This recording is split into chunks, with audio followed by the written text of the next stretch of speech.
मैं आप सबको अपने चैनल पे खुशामदीद कहता हूँ। ख़ास तौर पे यंग लॉयर्स, फ्यूचर लॉयर्स, जो स्टूडेंट्स हैं और जो जनरल पब्लिक। आज का हमारा मौजू जर्नल पावर अटॉर्नी के हवाले से है। इससे पहले भी मैं एक वीडियो जनरल पावर अटॉर्नी और स्पेशल पावर अटॉर्नी के हवाले से बना चुका हूँ। आज जो इस वीडियो में डिस्कस करेंगे वो जनरल पावर अटॉर्नी के हवाले से है कि जनरल पावर अटॉर्नी या मुख्तियारनामा आम जो एक लीगल डॉक्यूमेंट है,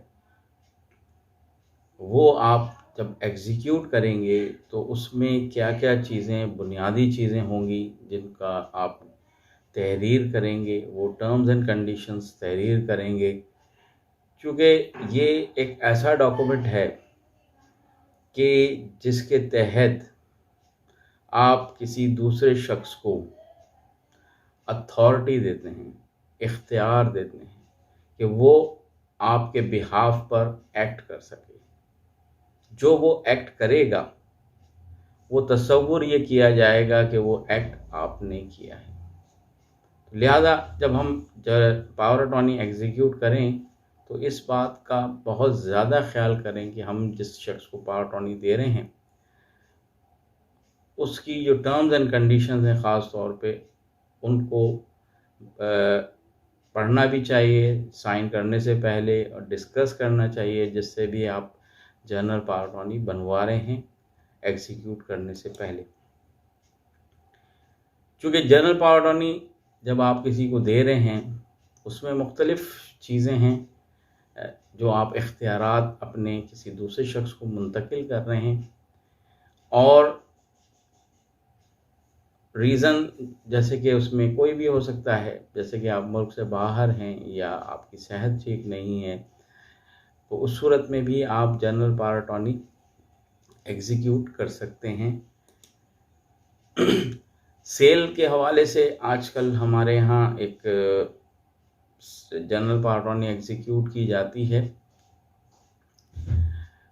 लेकिन ये एक मुनासिब नहीं है कि आप general power attorney cell purchase में एग्जीक्यूट करें। चूँकि जनरल पावर अटॉर्नी या मुख्तियारनामा आम जब आप एग्जीक्यूट करते हैं किसी प्रॉपर्टी के हवाले से, उसकी जो मियाद है जनरल पावर अटॉर्नी की, जो उसकी मुद्दत है वो बहुत थोड़ी सी है। अगर कोई शख्स जिसने जनरल पावर अटॉर्नी एग्जीक्यूट की है सेल के हवाले से और उस शख्स का इंतकाल हो जाता है, तो उस सूरत में वो प्रॉपर्टी ऑटोमेटिकली उसके वर्सा के पास चली जाएगी। तो इसी शख्स को हम जब जनरल पावर अटॉर्नी देते हैं तो वो शख्स उस जनरल पावर अटॉर्नी लेने के बाद उसके पास जो इख्तियारात हैं उसका वो फौरी इस्तेमाल भी कर सकता है। अगर उसने वो इस्तेमाल कर लिया है, एक्सरसाइज अगर वो पावर कर लिया है, तो उस सूरत में फिर कोई प्रॉब्लम नहीं होगी। क्योंकि थर्ड पार्टी इंटरेस्ट जब आप क्रिएट कर लेते हैं, अगर आपने जनरल पावर अटॉर्नी ली है और जनरल पावर अटॉर्नी की बुनियाद पे अगर आपने कोई प्रॉपर्टी सेल कर दी है, तो उस सूरत में फिर उसका इफ़ेक्ट या इम्पैक्ट इतना नहीं आएगा। लेकिन अगर आपने सेल नहीं की है, उस पावर अटॉर्नी को एक्सरसाइज नहीं किया है, तो उस सूरत में अगर पहली जो पार्टी है उसका इंतकाल अगर हो जाता है तो प्रॉपर्टी ऑटोमेटिकली उसके वर्सा के पास चली जाएगी। फिर आपको दोबारा से निगोशिएशन उसके वर्सा से करनी पड़ेगी, और जिसकी वजह से काफ़ी सारे सिविल के मुकदमात लोग एक दूसरे पे फिर दाखिल करते हैं और लिटिगेशन का बर्डन जो है हमारी अदालतों पर पड़ रहा है।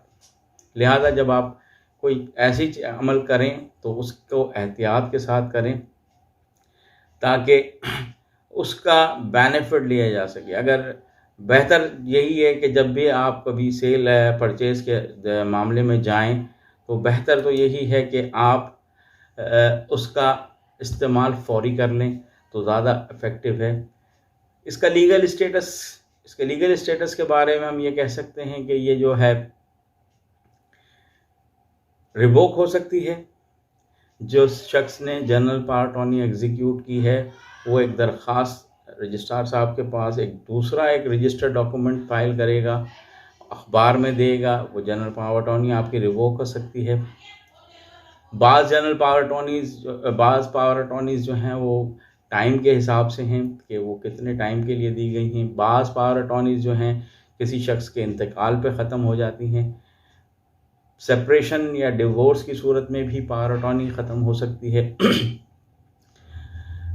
तो इसलिए जब भी आप पावर अटॉर्नी एग्जीक्यूट करें तो उसका आप भरपूर तरीके से उसका जायज़ा लें, उसके बारे में डिस्कस करें और उसको एग्जीक्यूट करें। जो लोग ख़रीद रहे हैं कोई प्रॉपर्टी, तो वो बेहतर यही है कि आप बजाय जनरल पावर अटॉर्नी पे ख़रीदने के आप उसको सेल डीड पर ख़रीदें। सेल डीड पे ख़रीदने से आपके पास उसके तमाम जो राइट्स हैं वो ट्रांसफ़र हो जाते हैं। इसके ड्रॉबैक्स क्या हो सकते हैं? मिसयूज़ हो सकती है पावर अटॉर्नी आपकी। अब जो एहतियात हो सकती है वो आप किसी ऑनेस्ट आदमी को या ट्रस्टवर्दी आदमी को जो है वो पावर अटॉर्नी दे रहे हैं। पावर अटॉर्नी जो है वो आपकी ड्राफ्टिंग बहुत ज़्यादा केयरफुल होनी चाहिए ताकि उसकी जो इंग्रेडिएंट्स हैं, जो चीज़ें सामने आएंगी तो वो इस तरह से हों कि उसमें बहुत रेयर चांसेस हों कि वो ऐसी मामलात हों कि हम उसको बेहतर तौर पर डील कर सकें। मुख्तारनामा आम जो आप देंगे किसी शख्स को,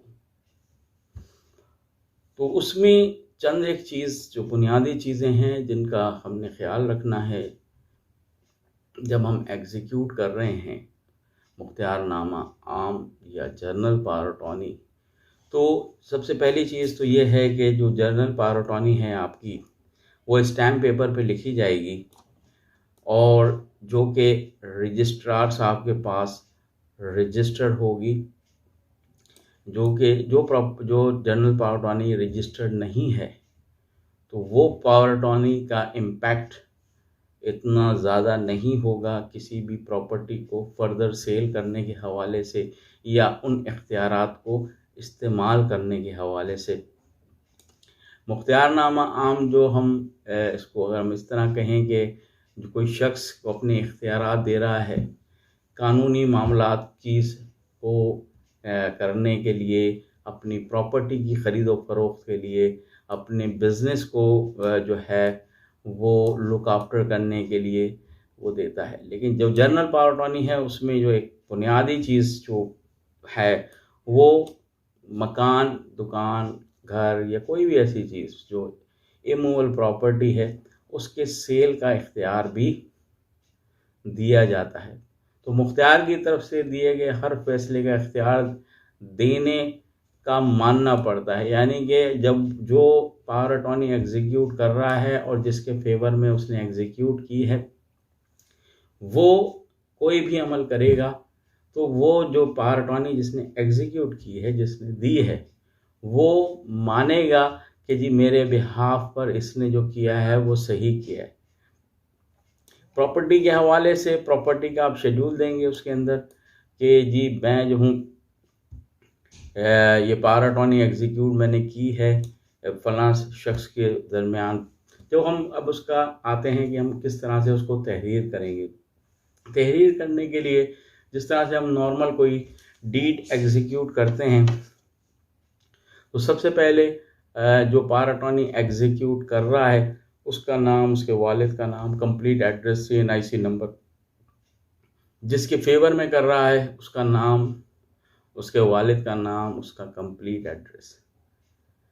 पहली जो आपकी शिक होगी जिसमें आप उसको जो इख्तियारात दे रहे हैं वो आप इख्तियारात फिर उसके बाद उसमें आप लिखना शुरू करेंगे। जैसे कि एक हम बुनियादी इख्तियारात किसी भी अदालती कार्रवाई में पैरवी के हवाले से है, वकील इंगेज करने के हवाले से है, किसी डिपार्टमेंट में पावर अटॉर्नी होल्डर का अपीयर होना, कागजात लेना, कागजात फाइल करना। उसके अलावा उसका जो अगर बिज़नेस कोई है उसके हवाले से कोई इख्तियार दे रहा है तो बिज़नेस के हवाले से बिज़नेस को लुक आफ्टर करना। अगर उसकी में कोई प्रॉपर्टी शामिल है प्रॉपर्टी की फिर आपने डिस्क्रिप्शन भी देनी है कि जी ये प्रॉपर्टी जो है पूरी डिटेल प्रॉपर्टी की, कि जी ये प्रॉपर्टी जो है वो यहाँ पर कहाँ पर वाक़ है, उसका सर्वे नंबर क्या है, उसके जो है उसके अंदर जो है एरिया कितना है, किस इलाके में है, तो ये तमाम चीज़ें आप उसके अंदर देंगे। जवाब दावा, जैसे किसी अदालती अगर काम है तो अब अदालत में केस दाखिल करना, दावा दाखिल करना, जवाब दावा दाखिल करना, अपील फ़ाइल करना, किसी भी मजाज अदालत में दस्तावेज़ात जो है वो लेने के इख्तियारात। फिर उसके बाद जो है अगर आप उसको और बयान जैसे कि आपने देना है, कोई किसी चीज़ का मुआयना करना है, मुख्तियार जो है वो वकील करने का भी आप इख्तियार उसको दे सकते हैं। उसके अलावा आप जो है जो इसमें मेन जो चीज़ जो एक अमूमन जो हम दूसरी स्पेशल पावर अटॉर्नी और जनरल पावर अटॉर्नी में जो फ़र्क है, स्पेशल पावर अटॉर्नी जो है वो सिर्फ एक किसी स्पेसिफिक काम के लिए है और वो उस वक्त स्पेसिफिक काम करने के बाद ख़त्म हो जाती है। जनरल पावर अटॉर्नी में हम जनरल इख्तियारात उसको जो भी आप टर्म्स तय करें, जो भी आप टर्म्स उसमें लिखना चाहें, वो तमाम टर्म्स आप इसमें लिखेंगे और इस तरह से आपकी एक जनरल पावर अटॉर्नी एग्जीक्यूट हो जाएगी। एग्जीक्यूटेंट के इसमें साइन होंगे। उसके बाद जो अटॉर्नी जिसको आपने दिया है उसके भी स्पेसिमेन सिग्नेचर होंगे। इसमें 2 विटनेसेस का होना लाजमी है और उसके बाद आप इसको रजिस्टर कराएंगे सब रजिस्ट्रार ऑफिस में। तो ये तमाम छोटी सी आम सी वैसे तो बातें हैं जो अमूमन लोगों को पता हैं, लेकिन आज की इस वीडियो को बनाने का मकसद सिर्फ ये है कि हम एक जर्नल डिस्कशन कर सकें जनरल पावर अटॉर्नी के हवाले से। और इसमें एहतियात सबसे ख़ास तौर पे चीज़ जो है, एहतियात की बहुत ज़्यादा ज़रूरत है, क्योंकि जनरल पावर अटॉर्नी जब आप दे रहे हैं किसी को तो आप अपने तमाम तर इख्तियारात उसको दे रहे हैं। उम्मीद है कि मेरी आज की वीडियो आपको पसंद आई होगी।